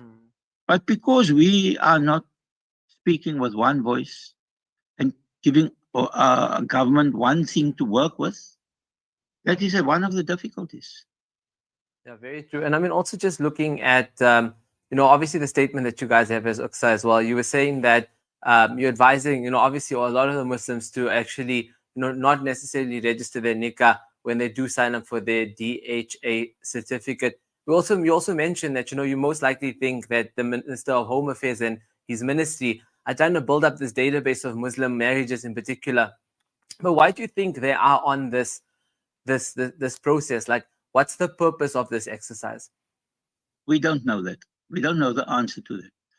It is difficult to read between the lines to see what the minister wants. We know that there is a particular Muslim political party in parliament who has been driving this process of recognition of Muslim marriages for the last few years. Not from the beginning, but for the last few years. And it appears that it is taking longer than they expected. And now, with a new minister in place since the last elections, they were able to work together with the new minister to get this issue. Now, this is not the first time the Department of Home Affairs tried this. The Department of Home Affairs wanted to recognize Muslim, or rather issue a marriage certificate, not recognize Muslim marriages, but issue a marriage certificate at the end of 2020 already, after the Women's Legal Center case, after the Supreme Court judgment, the Women's Legal Center case. But at that time, they wanted to do it under the Recognition of Customary Marriages Act. And UCSA and the MJC wrote to the ministry and advised them on why this would not be legal, why this would not be in accordance with the law. And because of that, they did not go ahead with that plan. They tried it again at the end of 2022 after the Women's Legal Center judgment in the Constitutional Court. And at this, again, UCSA wrote to the ministry and advised them of the same objections previously. And again, they desisted from issuing Muslim marriage certificates under the Recognition of the Customary Marriages Act. However, this time around, they went and issued these certificates under no law, under no law whatsoever. In fact, in an interview last night, the political party said, the head of the political party said, this certificate is issued under no law. Now, from a lawyer's point of view, that immediately strikes you as, how can that be? How can that make sense? How can a government department do something under no authorizing legislation? And that is the situation that we have at the moment. There's no authorizing legislation, or there's no legislation authorizing the issuance of this certificate. And everybody knows it now. Well, that's so very we cannot say why they're doing it. And because of that, we have to come to the conclusion that it's only for political reasons. Yeah, and I think there's a lot of political, interference in this process. But I just want to touch on some of the comments and questions coming in from social media. People want to know as to what you guys believe is the best way forward. So, obviously in light of this rejection of the DHA initiative, does this mean that Muslims should actually continue with just, their nikah until such time where Muslim marriages are actually fully recognized? Muslims must continue with the normal nikah. Muslims must continue to accept the nikah certificate from the imams and from the ulama. And Muslims must try not to aid and abet the Department of Home Affairs in the sham that they are perpetrating against the Muslim community. But there's another thing that I would like to urge Muslims to do. I want Muslims to become more active and more effective in demanding Muslim marriage legislation from the government. Because the more voices we can add to this call, the quicker government will react. But at the moment, here and there, we hear the one ulama body, other ulama body talking to government, but government doesn't want to do anything. And that is a problem. But if the public stand up and do something and call government out for its laxity, then the government will respond. Yeah, definitely, without a doubt. Mr. Mohammed, again, thank you so much for joining us tonight on INX Prime Live. Okay, Jazakallah khairan. Assalamu alaikum wa rahmatullah. You're most welcome, guys. 22 minutes past the hour of 10. If you just joined us and you just switch on your radio and you're on 90.4, if you're in Durban, 105.6 in Pietermaritzburg, if you're still awake at 22 minutes past 10.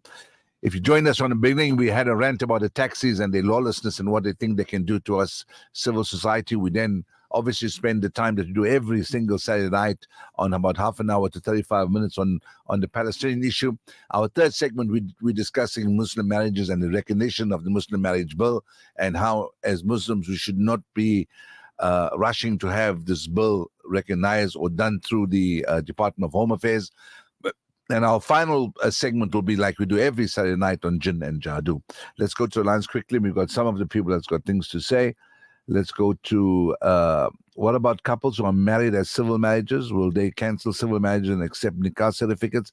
We mustn't cancel anything. We'll just carry on exactly how we're doing right now, because this bill's going to be an challenge, and we should be having challenge, and we should be making active pronunciations of the disagreement with the department. Also explain ANC or community of property how they will look when Muslim nikah certificates are accepted. I'm not too sure. I'm not a legal advisor as far as ANC is concerned, but I think ANC comes with accrual now and without accrual, right? And then community of property, very simply looked at, which you must take advice from your lawyer, is whatever you come into the marriage with at the end of marriage, it's going to be distributed 50-50. But as the gentleman said in his last interview, we must become active and proactive. And that's what I tell you all the time. You can't sit back, relax, and enjoy the ride and just let things roll on. If something's wrong, and if you disagree with it, we need to become proactive, and we need to talk about it, and need to object of anything that's going to be against our system of nikah according to Sharia. Let's go to... I got a message from Aisha, says, Salam's Doc and Envy. I did watch that Crime Watch program and was just bamboozled. That's New Dawn South Africa for you. Then she goes on to say, Salams, I've listened to attorney Altaf Rauf. His sentiments concur with UXA. Those 33 certificates already issued are ambiguous and not really official. My opinion is it's misleading and a political strategy. Yeah. Sharia and Roman law are two different scenarios, so our Muslim lawyers must work with the ulama to rectify the so-called heartbreaking news. It's very sharp. Now let me listen to this news. Zubi Desai is in Medina Sharif. Alhamdulillah. Assalamu alaikum. Listening to you from Medina Sharif. Subhanallah. Keep us in your du'as. If you remember us, we won't make it compulsory for you to do it, because obviously you got lots of people that you make du'as for. But if you remember myself and Doc and Spoo, please remember us in your du'as. And thank you for listening to us from Medina Sharif, inshallah. You know, that's beautiful about technology today. Wherever you travel in the world, if you're feeling homesick, then you can go onto audio streaming and listen and to just Al-Ansar. listen to Al-Ansar. You know. Isn't that magnificent? Alhamdulillah. Fantastic. Let's go to the next. I think you got another voice note that you need to play. Oh, you love this. No, alhamdulillah. We need to encourage, most of the Assalamu alaikum, Mahomed Bhai. Yes, bhai. And Dr. Jeewa. Look, I'm from the 60s. Oh, we're from the 60s too. The way I see it, for centuries and centuries, we have been making nikah and going according to our marriages, according to Sharia law, with no hassles. I don't see why we should worry about all the home affairs and all these Western things getting involved in our faith. Our faith has been given to us by Quran, by Sunnah, and by our Nabi Sallallahu Alaihi Wasallam. We don't need no one else's help.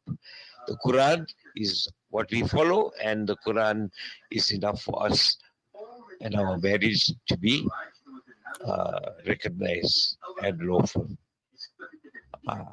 Let the country and let all these politicians do what they want, and we should just stick to our beans. Assalamu alaikum. Wa alaikum salam. Okay, what you doing now? Praying for Nasheed. Yeah, let's try a good Nasheed. Talking too much. Assalamu alaikum. I'm Sponsor Kaiser, the technician. You are now listening to the biggest reality show, #Niteline, exclusively on Radio Al-Ansar. Radio Al-Ansar, Durban 90.4 FM, Peter Maritzburg 105.6 FM.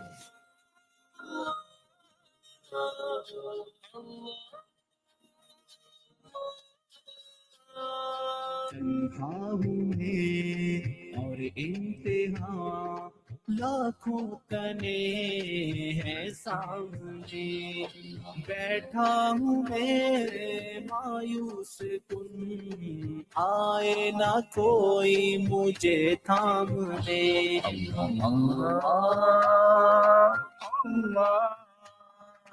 तू मेरी सुन ले सदा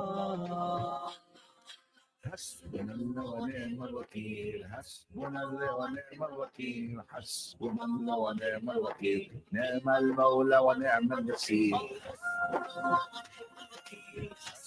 الله ونعم الوكيل حسبنا الله ونعم الوكيل نعم المولى ونعم النصير حسبنا حسبنا الله ونعم الوكيل نعم المولى ونعم النصير मायूब हूँ तेरा करम करता रखा इज्जत भी थी बढ़ के दिया औकात से दौलत भी ताकत भी और वक्त भी कर दे खता हर माफ तू फहरिस्ते हिस्सियाँ तो छोड़ दे अल्लाह अल्लाह तू मेरी सुन सदा حسبنا الله ونعم الوكيل حسبنا الله ونعم الوكيل حسبنا الله ونعم الوكيل نعم المولى ونعم النصير حسبنا الله ونعم الوكيل حسبنا الله ونعم الوكيل حسبنا الله ونعم الوكيل نعم المولى ونعم النصير حسبنا الله ونعم الوكيل نعم المولى ونعم النصير रंगीनियों खुद गर्जियों में है गुजारी ये उम्र है आरज़ू बस यही कर दूं तेरे नाम शामो सहर तस्कीन दिल हासिल करूं रुख अपनी जानिब तू मोड़ दे अल्लाह WhatsApp us now on 060-904-1056. 29 minutes past the hour of 10 o'clock. You're coming to brother Mahomed, Variawa, Anwar, Jeewa, and Spoon Keys. It's a Saturday night. Your dial should be on 90.4 if you're in Durban and 105.6 in Pietermaritzburg. We're also live on Facebook. It's www.alansar.org.za. We're now going to give you the final interview we had with regards to Muslim marriages, and then we're going to go in our final segment will be Jinn and Jadoo, inshallah. So this interview, I think, was basically aired on Radio Ansar, maybe one of the days by Maulana Sulaiman Rawat. But the reason why we're stressing on this, because we need to bring clarity. People are getting confused. There's a lot of misunderstanding, and whether you're going to have a problem if you don't go and register. We don't want people rushing and registering. So let's listen to this. Marriage certificate. Later on, we saw the political party Al Jama'ah saying that this was as a result of an initiative that they started off in parliament. Questions have come to the fore, though, subsequently. Is this genuine recognition of Muslim marriages, or is it something else? Is this process Sharia compliant? Will traditional nikahs become a thing of the past? How different is this from the MPL going back, 15 years plus? Is this a culmination of that, or is this something else? Joining us on the line now, we have Attorney Ismail Mahomed, who's been working with UQSA on this particular matter. Ismail, assalamu alaikum wa rahmatullahi wa barakatuh, and welcome to Radio Islam International. Wa alaikum assalam wa rahmatullahi wa barakatuh. So, how should laymen who are not so familiar with legal jargon and technicalities and processes and procedures understand this announcement by the Department of Home Affairs? Well, the department says that it is issued Muslim marriage certificates. So the imams have been issuing Muslim marriage certificates for many, many years. So the department now says that, so one of the requirements is, according to Al Jama'ah statement, is that whoever wants a Home Affairs Muslim marriage certificate must come to Home Affairs with their imam issued certificate, and Home Affairs will give them a Home Affairs issued certificate. Home Affairs also says, and the other people say, the DA and Al Jama'ah say, that this is a recognition of Muslim marriages. And I want everyone to understand that this is absolutely not a recognition of Muslim marriages for all purposes in South Africa. This is clear.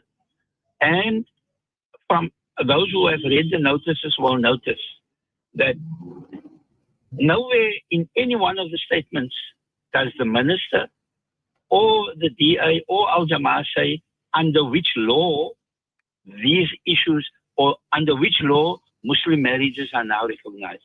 Because there's no law that now recognizes Muslim marriages. The High Court in Cape Town, the Supreme Court of Appeal, and the Constitutional Court in 2022 said that there is no law that recognizes Muslim marriages in South Africa. And Muslim marriages are not recognized in South Africa. And therefore, the act of non-recognition of Muslim marriages is unconstitutional. The Constitutional Court gave the government 24 months to come up with legislation recognizing Muslim marriages for all purposes in South Africa. That 24 months expired on the 27th of June, 2024. The government applied for an extension and the Constitutional Court extended the 24 months to 27 June 2026. So that process is still ongoing. So in the judgment of the Women's Legal Center case, the Constitutional Court made further judgments. I don't want to go into all of those details now. Yeah. All of that exists. This certificate doesn't change anything. It doesn't change the law. It doesn't change the laws affecting Muslim marriages. It doesn't change the Women's Legal Center judgment, which is currently standing. It doesn't change the divorce amendment that took place last year.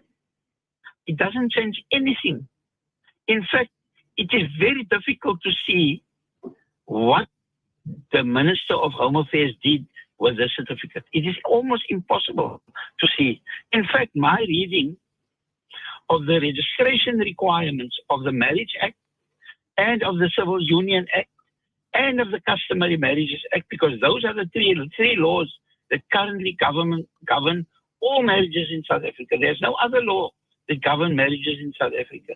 Those three acts, the registration requirements, does not provide for what the minister is doing here.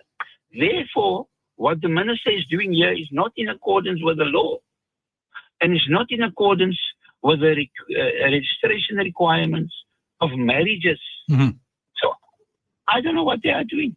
This is completely out of unlawful, completely 100% unlawful.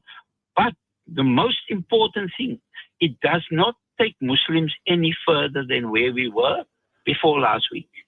So in other words, yes. Ismail, in other words, this certificate that the Home Affairs Department is issuing is no different to the certificate that you get from your imam after your nikah. It doesn't have any legal standing and it doesn't change anything in terms of recognition of Muslim marriages. No, it doesn't. Nothing whatsoever. Absolutely nothing. So the traditional nikahs can continue. At least the imam's certificate, the imam was present. He gives a certificate. I performed this. Mm-hmm. What does Home Affairs do? They weren't present. They weren't there. They take the imam's certificate as evidence that a nikah took place, and then they give a Home Affairs certificate in place of the imam's certificate. The imams, the nikahs must carry on. There's nothing standing in the way of the imams issuing certificates. Nothing. But I suspect, and I said this last week at the MJC, I suspect we give this process a few months and then Home Affairs or other departments or other processes will say, well, we don't accept the imam's certificate anymore. We now only accept Home Affairs certificates. At the moment, it isn't like that. I mean, it's just a forecast from my side. So this marriage certificate, right? If you go to Home Affairs and get it currently with your imam certificate, it's not then even tantamount to a civil marriage. It's not like automatically then you're considered to be in or out of community of property. No, it is nothing like that. Absolutely nothing like that. At the moment, the question that you asked now is very important. The Women's Legal Center Court said all marriages that take place from the date of that judgment, which was the 27th of June 2022, from that date onwards, all Muslim marriages that take place, that means imam marriages, must be considered as out of community of property. Okay. Except if the parties agree otherwise. The parties can agree to anything they want. But in the absence of an agreement, all Muslim marriages are to be considered as out of community of property. So that judgment has an effect on Muslim marriages. But the certificate doesn't change that. Absolutely. There has no effect on that judgment or anything else. Could we have avoided all of this if the MPL was accepted and became a reality? Yes, 100%. 100%. And I am urging Muslims to stand up. I'll give you an example. In 1994, we had the New South Africa. Before 1994, we only had the Marriage Act. It didn't recognize Muslim marriages. It didn't recognize African customary marriages, and it didn't recognize the marriages of the gay and lesbian community. In 1998, 4 years later, we got the Recognition of Customary Marriages Act. 4 years later, we got the Recognition of Customary Marriages Act. In 2006, the Constitutional Court ordered government to come up with legislation recognizing the marriages of the gay and lesbian community. 8 months later, in that same year, 8 months later, they came up with the Civil Union Act recognizing the marriages of the gay and lesbian community. We have approached government in 1990. In 1990, our senior ulama from KZN, Jamiat in Joburg, Cape Town, Sheikh Nazim, and all those people, you know the names better than me, have approached the government in 1990 after Mandela was released from prison to come up with legislation recognizing Muslim marriages. It is 34 years later. 34 years later, we have seen 2 iterations of the MMB, Muslim Marriages Bill. Nothing. Absolutely nothing. And it is unclear what the reasons are there for. Everybody is speculating about the reasons. There's disunity in the Muslim community, and all of those things are coming up as reasons. But I want to ask you something. How many African customary married people are in South Africa? 50 million people. But in 4 years, they got an act and they published it and acted in Parliament. Do you think there wasn't disunity among them about what must go into the bill and what must go into the act? But yet it was important enough for government to enact that legislation to safeguard and protect and provide a vehicle for the marriages of those people. Why not for us? What's the reason? Yeah. It's because we don't put enough pressure on government. We allow certain people, certain leaders to do it on our behalf, and we sit back on our couches and watch TV and we do nothing else. Indeed. Attorney Ismail Mahomed, shukran so much for your time and for clarifying. We really appreciate it. Exactly. 20 minutes to the hour of 10 o'clock, 11 o'clock. And exactly what I've been saying all this time, every time. We sit in our laurels on our couch and watch TV. 34 years, 1990, they started trying to get our marriage, Muslim marriages bill recognized from 1990. This disunity and stuff is all excuses. We're in 2024, 34 years, we're still nowhere near what we need to be done. Why? Exactly what we've been saying every Saturday night. As Muslims, we sit in our lounges, watch our TVs, and don't care about anyone but ourselves. And that's going to be our downfall. And that's going to be our problem. And when the bills come out, which we don't want, then we want to start protesting and shouting and actually screaming. Doesn't work that way anymore in this country. You need to become civilly active. You need to become civil activist.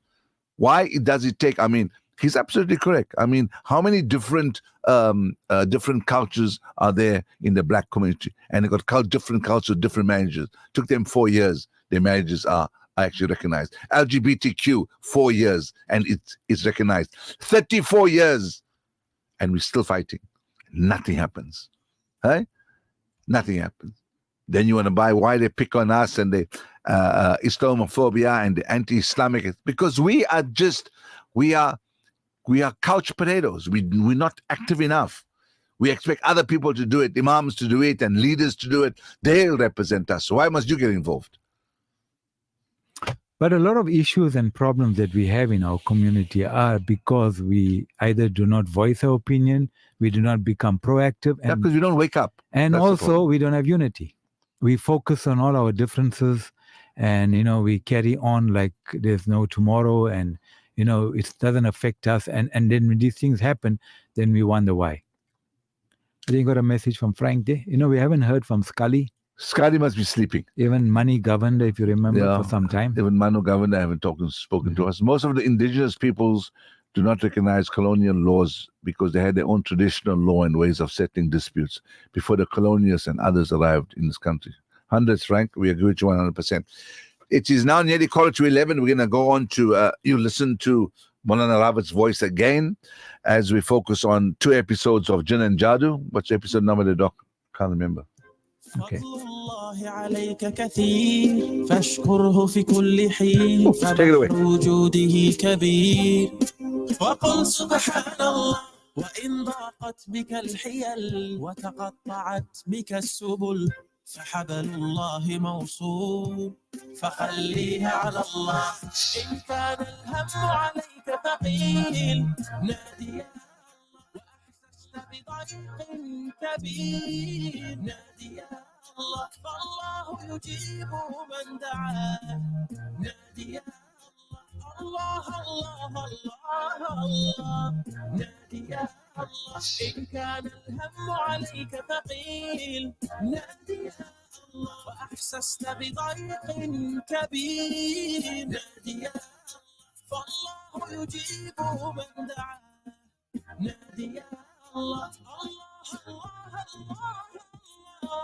نادي يا الله عش بالقسمة راضيا لعطاء الله شاكرا فالمؤمن أبدا لا يخيب مدى الله معه وانظر لنفسك واثقا تجد مكانا مشرقا وسر على درب الحبيب شوقا لكي تلقى إن كان الهم عليك ثقيل.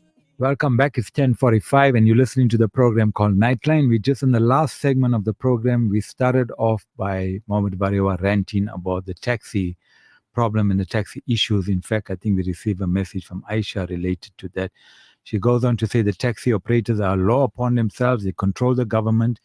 They cause united chaos to bring traffic and normality upside down. In Afrikaans, it's called onderstabu. It's tantamount. You know what it means. It's tantamount to mafia tactics.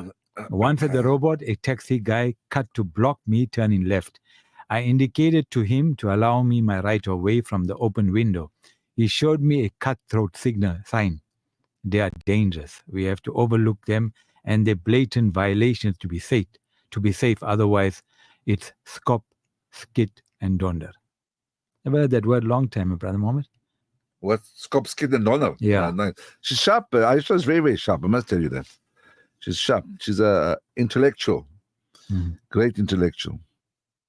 Okay, so coming back to our Now, segment. I'm not too sure whether she wants me to read this because she sent me something about our rant last week, but I'm not too sure whether I must read it. But she'll tell me. She'll send me a message. Let's go. Okay. Episode 23. Before we go to episode 23. Assalamu alaikum, mashallah, but why is this possible to have so many wives? Why is it possible to have so many? We're entitled to have 4 wives. I don't think that's going to have an effect on the marriage bill. I think we've discussed, and maybe we need to talk about it again when we spoke about marriage and more than one wife. Again, remember, when they speak about having more than one wife, there are conditions attached to it. It's not